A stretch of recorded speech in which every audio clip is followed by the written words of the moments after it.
मेरा वादा है हर चौथे दिन कॉन्फ्रेंस होगी और ख्वाजा आसिफ नूं नंगा किया जाएगा कि की कर रहे हैं।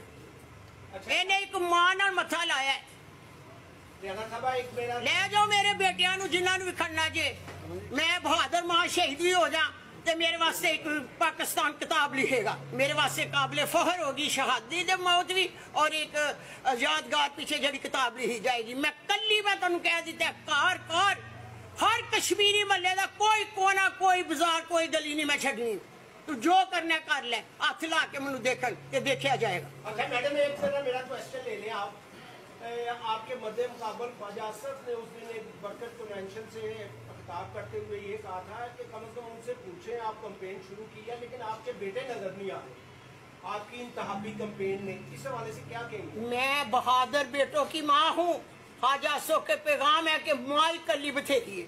अच्छा तुहाडी ते डी हाथ की होणगी इलेक्शन अगर तुसीं जितदे हो सियालकोट वास्ते की करोगे? ए ख्वाजा आसिफ सियालकोट वास्ते सब तो वड्डी बीमारी है।